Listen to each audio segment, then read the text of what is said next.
All right, 1.4 IVT, intermediate value theorem. This is one of 3 big theorems we are learning this year.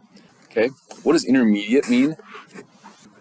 In between. So intermediate value theorem means there's a number between 2 numbers. That's basically what it means. Okay, so when I say something like that, I'd probably write that down too as like student-friendly language next to something. So IVT, a number between 2 numbers. Suppose f of x is a continuous function. Okay, if it's continuous, we know, layman's terms, we can draw without lifting our pencil. Calculus terms, we know for all points along that line, f of c is defined, the limit exists, and the value of the function is equal to the limit, right? So f of x is a continuous function on a closed interval. Closed interval, we have brackets around the a and the b. That means there are closed circles on those endpoints. Okay, so we're including those values. F of a is -2, and f of b is 5. All right, let's draw how this might look. Okay, let's see here. F of a is -2. So I'm just going to put it right here. I'll put a right here. And then there's a dot at -2. I'll put b right here for fun. 1, 2, 3, 4, 5. There we go. There's a dot. If this is true,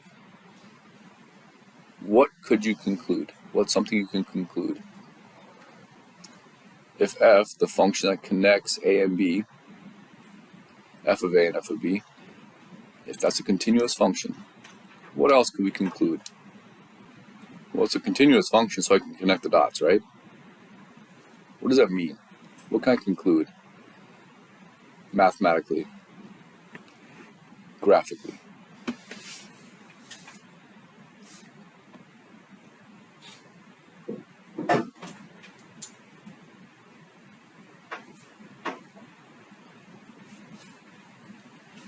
What do you think?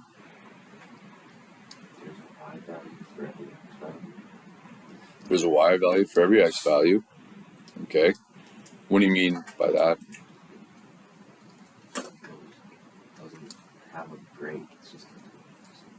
So for every x value between a and b, there is a y value. Okay. What do I know about those y values?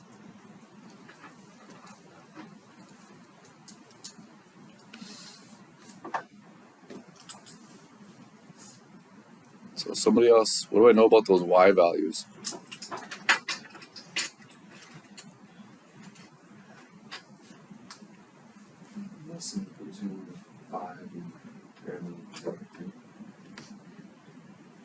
So what are you saying? What do you mean?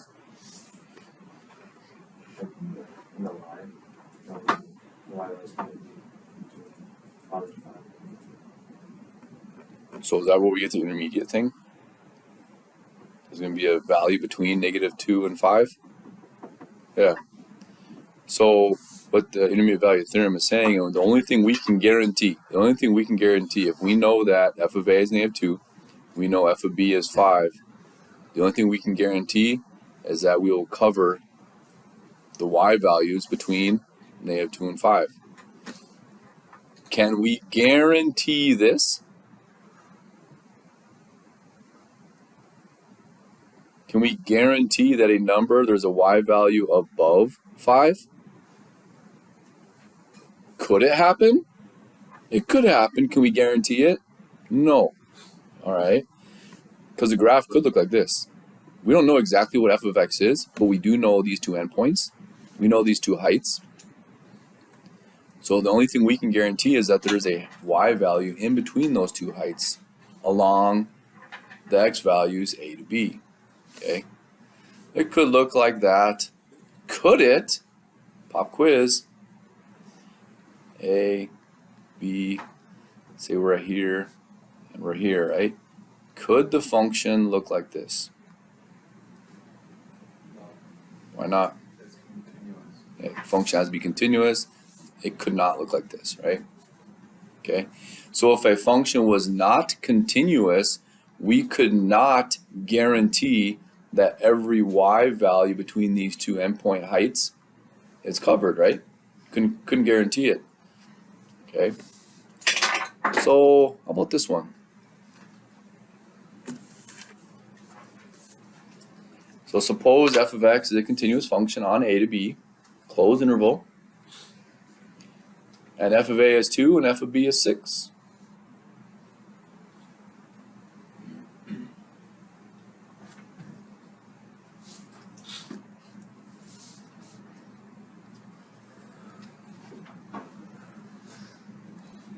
I'm going to put a over here this time, just for fun. Put b over here. Looks like f of a is 2, 3, 4, 5, 6. There's b. F of x is continuous on this closed interval a to b. F of a is 2, f of b is 6. What can we guarantee? What do we know?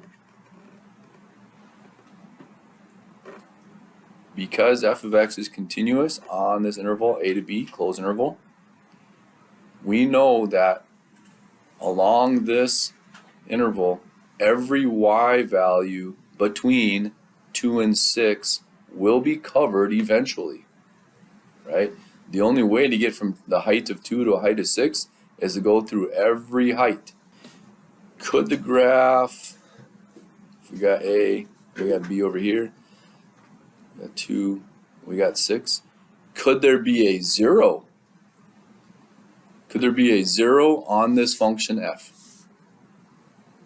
Could we go like this? Can we guarantee it? Can't guarantee it, but there could be. Okay? I mean, that thing could have 100 zeros. Like that, right? But we can't guarantee it. Okay? Well, that brings us to intermediate value theorem, or IVT. IVT. One of the big 3 theorems we have to know.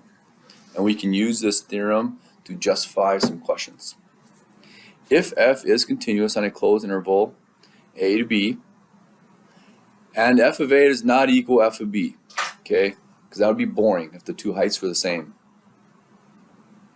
and k is any number between f of a and f of b. Ooh, that means k is a y value.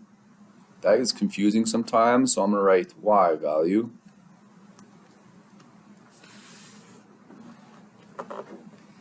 Then there exists at least one number c on the interval a to b. My goodness, they're trying to confuse us. That'd be an x value. Such that f of c equals k. Well, obviously, I think we could see that c is an x value and k is a y value after they wrote this out. All they're saying is, if we have all those heights, f of a and f of b, we know that every height between f of a and f of b is covered. So k, for all values between a and b, for some value between a and b, I should say.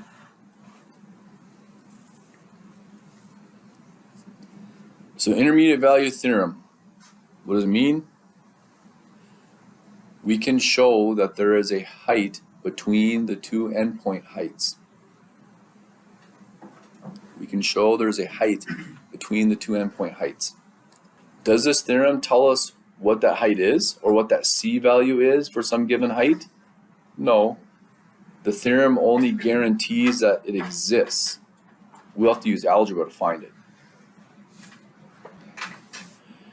So if we go back and maybe add something to our previous picture, so this could be a c value in between a and b, right? This right here is f of a. This right here is f of b. So it's a height. This right here then would be f of c, which they call k for that definition. Okay. Let's do a problem. help solidify some of these theorems. Use the IVT, intermediate value theorem, to show that the polynomial function f of x equals x cubed plus 2x minus 1 has a 0 on the closed interval 0 to 1.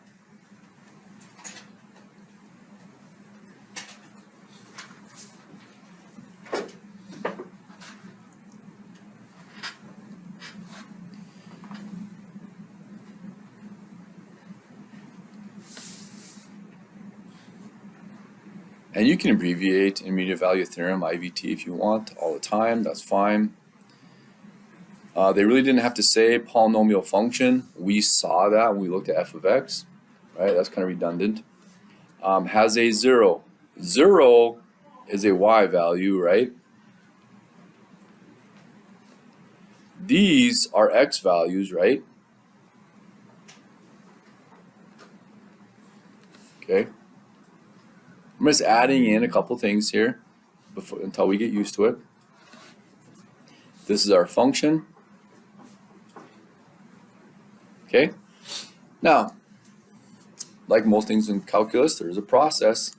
What do we have to do? We have to show that f of x is continuous. We have to show that what are the two heights, f of 0 and f of 1.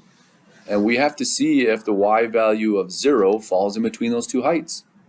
If it does, we can say there exists some c on that interval 0 to 1 such that f of c equals 0. Okay. So first, is the function continuous? Is f continuous? I would say yeah, it's a polynomial. We all know polynomials are continuous, right? So that's actually okay to state that the function is continuous because it's a polynomial. Okay. So we'll start out by saying that f of x is a polynomial.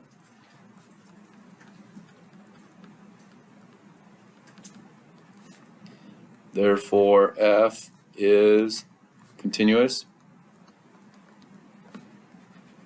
on the closed interval 0, 1.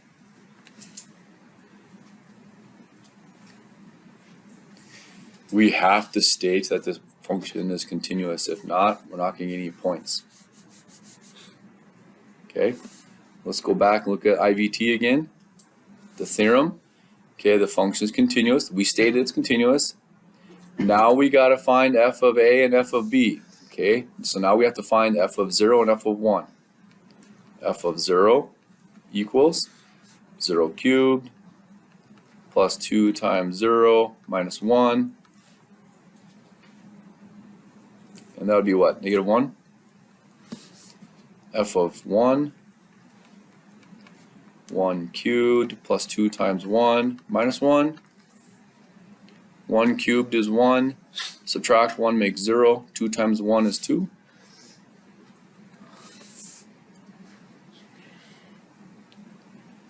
All right. We found the two heights. We have a height of negative 1. We have a height of 2. Does the height of 0 fall between negative 1 and 2? Yep. So that means that we can guarantee there exists some c value, which is an x value, such that the height is 0 on the interval 0 to 1. Okay? So 0 is between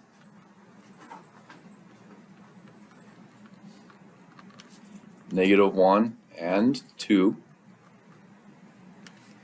Therefore, remember I used the 3 dots for therefore, there exists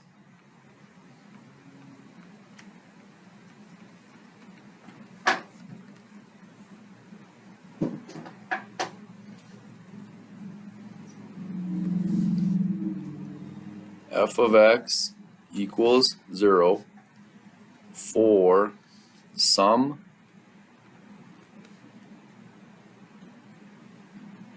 c on the closed interval 0 to 1.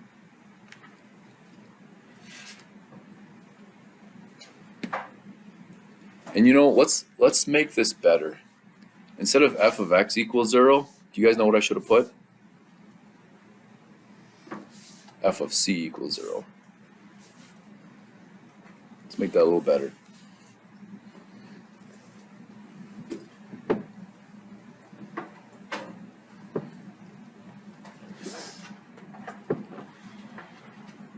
Now, we use the intermediate value theorem to show that there is a 0 on this interval. How would we find that 0? Well, 0 is a height, right? Just set your function equal to 0. And then we'd use a calculator or some other solving technique you guys use in Algebra 1 and Algebra 2 to find that x value, which would be the c value they're talking about. Could there be more than one? You bet. Okay, and we're not going to do that right now. We could easily look in our graphing calculator to find it. Okay, so I'm going to give you a couple minutes, get started with this one, see what we've got.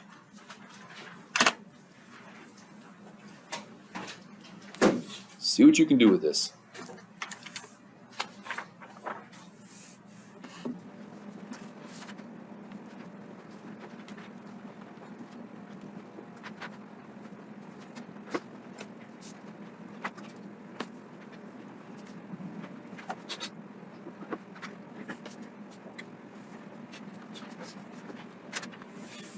How we doing? We that far so far? I'm starting out by saying f is a polynomial. Okay, general knowledge about this function.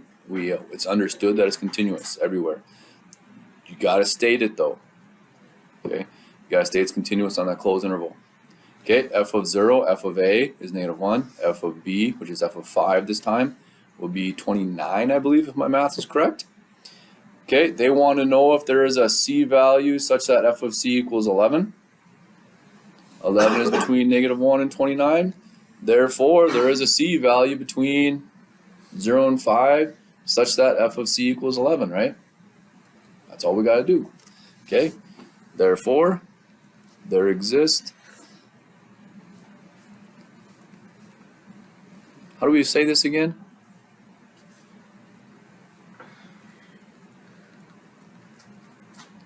A c on 0 to 5 such that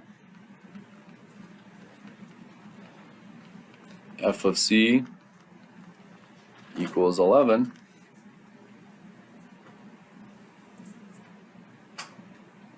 That's a little bit different than I did before, right?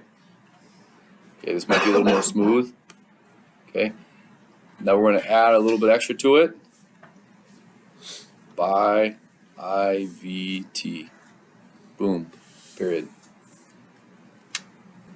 Again, IVT is an existence theorem. It just is guaranteeing that something exists. How do we find it? You gotta do some math. Any questions on this so far?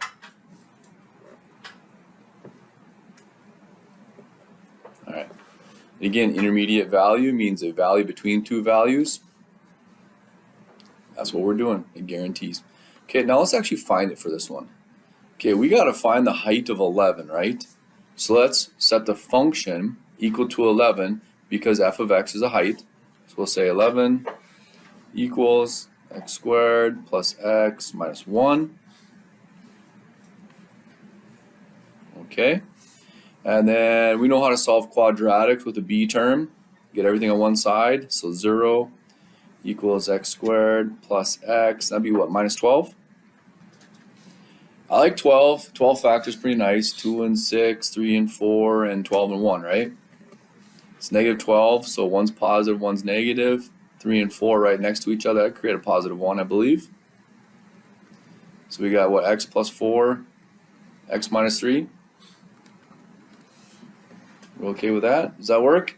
Again, we're going to FOIL it in our head to check the work, just like you guys did in the previous classes.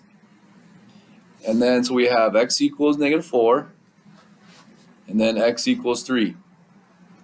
Ms. Bond, I got two answers. And I would say, sorry, -1. Why?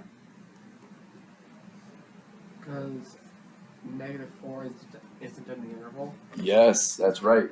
So they're only asking about this interval 0 to 5, right? Although there are two times when the function has a height of 11, we can only talk about 3. So what we do is we just show all our work, and then you can either just cross it out and just say not in the interval 0 to 5, right? And you could say C equals 3 then, right? That C value of 3 is the only one we can guarantee on the interval 0 to 5, such that f of 3 equals 11. They don't care about anything else outside of 0 to 5. Okay? Using a calculator. Let's do that once real quick. Alright. Let's go y equals, and let's type in our function. Okay, x squared plus x, and then minus 1. Now some of you guys might still have that old window that we had when we were looking at the oscillation, I think. Your x's are like 0.01 and positive negative. To get to the standard window, the quickest way is I go zoom and then 6, and it gives you that normal 10 by 10 window. Okay. We can clearly see we have a 0 here and we have a 0 here. Okay. But we don't care about the zeros. We want a height of 11. Well, 11's not even on our graph, right? Or we can't even see it. So maybe we do need to adjust our window. Now, when I'm doing these problems, I always change my x values, my x min and x max, to be the interval which they gave us, 0 to 5. Because I don't want to look at any other numbers. 0, 5. Okay, scale just means how many tick marks. The height, they want a height of 11, so I got to make sure my x or my y max is more than 11. I'll say like 15. Okay, you can change this to like 0 or something, but I just leave it a lot of times. Okay, let's graph. There we go. It looks like we have a height of 11 one time. But how do I find this C value? What if I can't factor this? Well, you can use the quadratic formula, but if you can use your calculator, use your calculator. Okay, how do we do that? Go to y equals. On y2, put 11. So now it's going to graph a horizontal line at 11. Okay, a graph. Okay, good. All we got to do is find the intersection of those two lines, and that gives us our x value. How do we do that? Go to calculate. Okay, it's right above trace. It's right here. So I go second, and then I hit trace, which is calculate. Look at that. Intersect.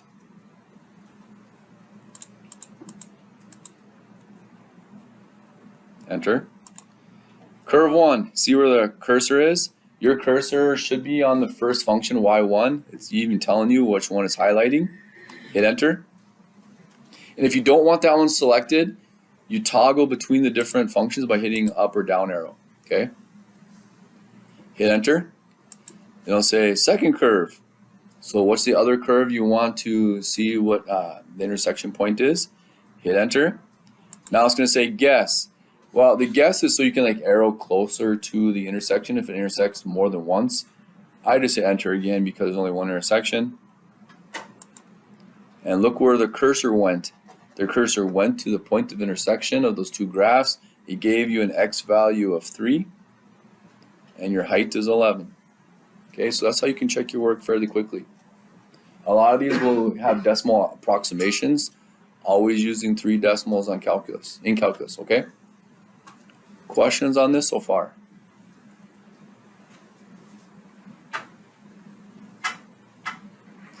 All right, could you guys tell me where the height of 7.5 occurs? So what I'm going to do, change this, 7.5, enter. There's my original function. There's the height of 7.5. How do we find the intersection of two curves? We calculate the intersection.